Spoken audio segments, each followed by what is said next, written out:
Today we continue with the Diamond Sutra. Last time we stopped at chapter 5 or section 5. Section 5 is real discernment of seeing Tathagata.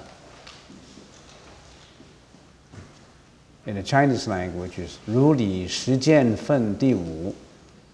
And last time I finished up to just the first sentence. Chapter 5, Subhuti. What do you think? Can the Tathagata be seen by means of his bodily form? No, well-honored one. The Tathagata cannot be seen by means of his bodily form. Why?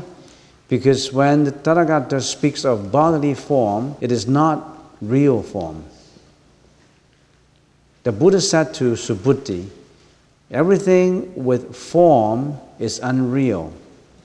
If all forms, phenomena, are seen as unreal, the Tathagata will be perceived. But just to recap, Buddha Sakyamuni and his 1250 disciples in the Diamond Sutra, just to have a very brief recap, Buddha Sakyamuni and his 1250 disciples went on alms round. Remember in the first chapter, begging for food from door to door, that's the practice in the Buddhist community at that time. After that, they returned to the monastery to start the lunch, and after lunch, they washed their bowls and did all the necessary cleaning, and then one of the disciples, Subhuti, raised a question. Because of this question, the Buddha gave his answer and started the whole Diamond Sutra. What is that question? That's the most important question. We always have to remember in a sutra what's the most important. That started off the whole sutra. Subhuti's question is like this. Virtuous men and women developed the supreme enlightenment mind. How should their minds abide? How should they control their thoughts? That's a very important question. And then the Buddha answered that, of course, and he said that when the Bodhisattva practices the 6 paramitas, they should practice without the 3 notions of attachment, remember? Without the 3 notions of attachment. What are these 3 notions of attachment? The giver, the recipient, and the act of giving. The act of giving including the object of giving, and we explain all that. Without attachment, with no 3 notion attachment. And after that, the Buddha asked Subhuti the question, or Buddha raised his question. Can the Buddha be seen by means of bodily form? That is in chapter 5. From chapter 1 to chapter 4 is about liberating sentient beings, how to help out sentient beings, how to render compassion, how to practice to liberate all sentient beings, and of course, and himself, and oneself. That's from chapter 1 to chapter 4. The chapter 5 is about bodily form. It's about seeing oneself. But remember when we explained can the Buddha be seen by means of bodily form? Now, for those who haven't been here, you don't know what I'm talking about because you missed out a lot of lessons already. It's not that easy. Diamond Sutra is a very profound philosophical sutra. If you missed out the first few lessons, you can't catch up. Difficult to catch up. Nothing is impossible, but it's difficult. Can the Buddha be seen by means of bodily form? Can you see the Buddha by means of bodily form? Then you need to know the 3 bodies of the Buddha. The Dhammakaya, Sambhogakaya, and the Nirmanakaya. Remember that? Remember these 3 bodily forms? What is Dhammakaya? Dhammakaya in the Chinese language is Fa Shen. The body that is formless, penetrating all existence, shining everywhere, and enlightening all. And this is the reality body, the truth body, a name for absolute existence. The one mind, the true mind, is also called the universal mind. It is formless, but it manifests all existence. Is it contradictory? It's formless. It's called body, but it's formless. Why it's called body? Because you have to use a word to describe it. It's a three bodies. When we say body, we always link it with material. When this is Dharmakaya, it's a formless body. It's everywhere. Omnipotence is everywhere. It's Dhammakaya. So the Buddha is everywhere in all existence. It shines everywhere, it enlightens everything, it manifests all existence. So we're talking about, why don't we go to India to pay homage to Buddha, or going to China, going to the Four Mountains, because the Buddha and the Bodhisattvas, they are more, what should we say, it's easy to strike up chameleon. It's not true. Buddha and Bodhisattvas, Buddhas is everywhere. Dhammakaya is everywhere. Some people in China, they live in one province, and because they want to pay homage to Avalokiteshvara, they make one prostration and every 3 steps. 1 step, 2 steps, 3 steps, 1 prostration. 1 step, 2, 3, 1 prostration. And it takes a few months until they reach to Putosan. Until they reach Putosan, it takes a few months. And they have to be helped out by assistants.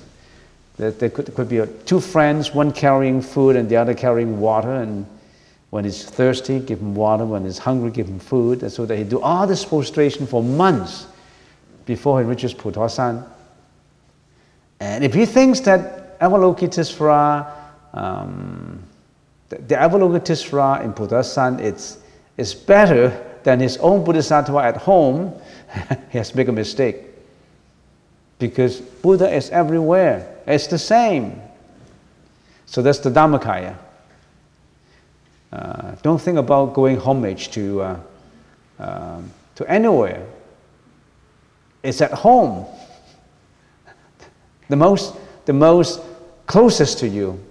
The closest to you is not even at home. Where's the closest to you? In your heart, in your mind. That's your closest. And you don't pay homage to your closest, and you're going far off to look for it. Don't look for the mind. Don't look for the real mind. You're always looking in the library shelves for all the books, whereas sitting on your desktop is the book that you should be reading.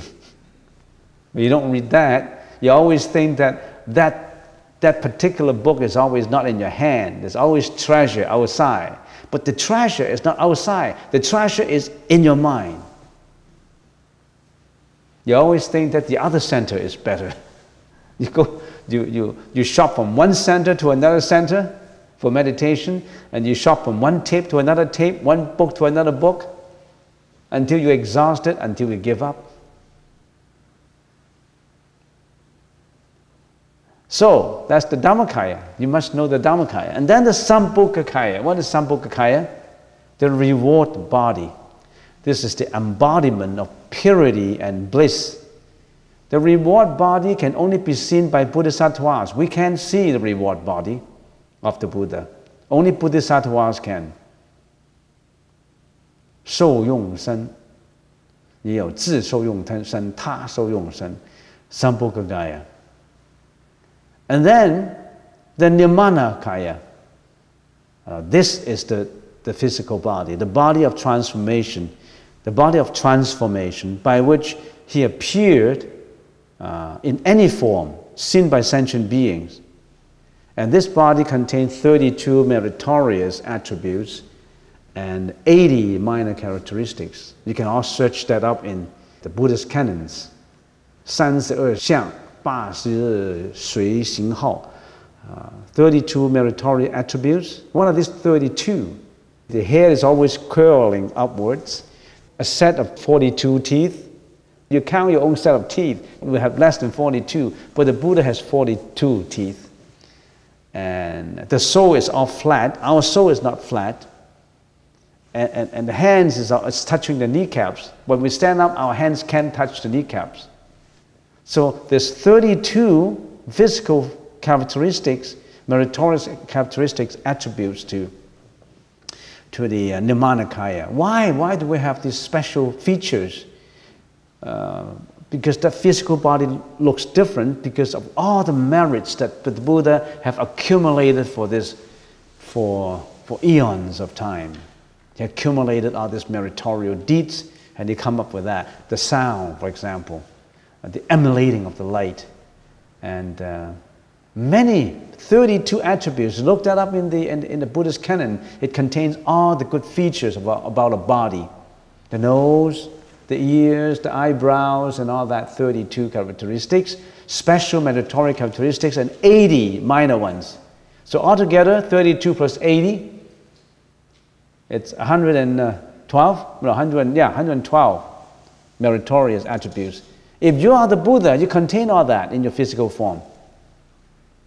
And we're trying to emulate, to copy those characteristics and put it on statue, on wooden carving. But we can't, we're not close to perfection. You can only mold out certain characteristics. The earlobes is almost touching the shoulder. The earlobes touching the shoulder and all that. And that's why when the carver are carving, they always refer to those books about 32 characteristics and 80 minor characteristics. So let's carry on. What's the next one? The next one is, the Buddha asked Subhuti, can the Tathagata be seen by his bodily form? This is to remind Subhuti, as he may suspect that if giving charity should have a formless cause in mind, then the effect should tally with formless body. How come the Buddha has such a meritorious body? So the Buddha wanted to remind Subhuti that the Dharmakaya has no form. Then it is clear that a formless cause tally exactly with a formless effect. But there are two perspectives that we should watch out in this chapter. Can you see the real nature from form? Or put it in other words, can you see the formless from form? The real nature is formless. Can you see the real nature from form? Can you see the real nature from form? All this is form, matters. All this make up molecules, atoms, protons, electrons. This is all the protons and electrons in activity, and combined with this we call matter. Matter is form, right? This is form, a combination of a lot of protons, neutrons, electrons, and all that. Scientists can tell you. This is form. But can we see the formless from the form? The answer, if the answer is no, as because how can you see? As you have attached the notion of form, then you can't. But can you see the real nature from form? The answer could be yes. If you do not attach to the notion of form, you can see the form. You don't attach to form. You don't cling to form. Then you can see the real form. That is, if you do not have attachment to the four fallacious notions of remember the four fallacious notion? The ego, the personality, beings, and lifespan. Remember these four fallacious notions. Remember the three notions of attachment: the giver, the recipient, and the act of giving. That's the three notions of attachment. The four fallacious, wrongful notions of what? This is the ego. We have the ego, right? Ego. The next is person. Ego, person. The ego is subjective. The person is objective. There must be a subject and an object, right? If there's I is the subject, then there must be an object that I can see. So the ego is subjective ego. Person is objective. So this notion, the four notion is ego and person or personality. That's regarding the individual, the self. For example, I am the ego. Wrongfully, I shouldn't have that ego, but I am that ego, and you are that person. The subjective and the objective. Now this is about the individual, the sentient being. But how about the universe? The I is the host, the person is the guest, right? The universe is about what? The universe is about time and space, right? Space, how about space? Space is made up of the sentient beings, so we call it sentient beings. So the four notion is ego, personality, sentient beings. Sentient being is about space. All others, if this is me, this is you, then all about them. How about them? They make up the space. How about time? Time is lifespan, continuity. All this continuity, although it's impermanent, but they still continue from form after form. But all these are unreal. The four fallacious notions of ego, personality, beings, and lifespan, they're unreal, fallacious. 我相、人相、众生相、寿者相。我相是主，人相是客。众生相是空，寿者相是实。So you understand? Actually, this four fallacious notion explains a lot already. It's me, you, them, and time. And all these are unreal. All these are impermanent. All these are sunyata. All these are causality, cause and effect. And the Buddha is trying to tackle each one of this. How about the ego? How about attachment? How about others? How about the relationship between you and the others? How about the host and the guest? The subject and the object? How about time and space? The Buddha tackled this bit by bit, and it starts from chapter 5. Because they already answered that questions about the three notions of attachment. Let's start with the next sentence, because I hear the bell goes. So the next paragraph, no, the Tathagata cannot be seen by means of his bodily form. Why? Because when the Tathagata speaks of bodily form, it is not real form. Why is it like that? Well, what I've just said contains 2 points. The first one is from chapter 1 to chapter 4 is about liberating sentient beings, and Subhuti started this question, which is very important. How to abind our minds, and how to control our mind. It's about the mind. The whole Diamond Sutra is about the mind. Where should we abind our mind? And how should we control our mind? And the Buddha said, first, you start with no attachment. When you practice the 6 paramitas, giving, morality, endurance, diligence and hard working, meditation and prajna. This, when you practice this, you should always practice with no attachment. You dropped the 3 notion attachment: the giver, the recipient, and the act of giving, which includes the object of giving. You should let that go. Let go of your attachment. And after that, this is about liberating sentient being. After that, the Buddha starts to analyze why there shouldn't be attachment. Why should we not attach to form? But in a common understanding of the world, why should we not attach to wealth, money, reputation, material. Why should we pursue the spiritual odyssey, the spiritual path for enlightenment? Why shouldn't we be emphasizing on material? Why should we let go of the attachment to wealth, reputation, you name it, desires? Why should we do that? And all that we have to tackle bit by bit in the Diamond Sutra.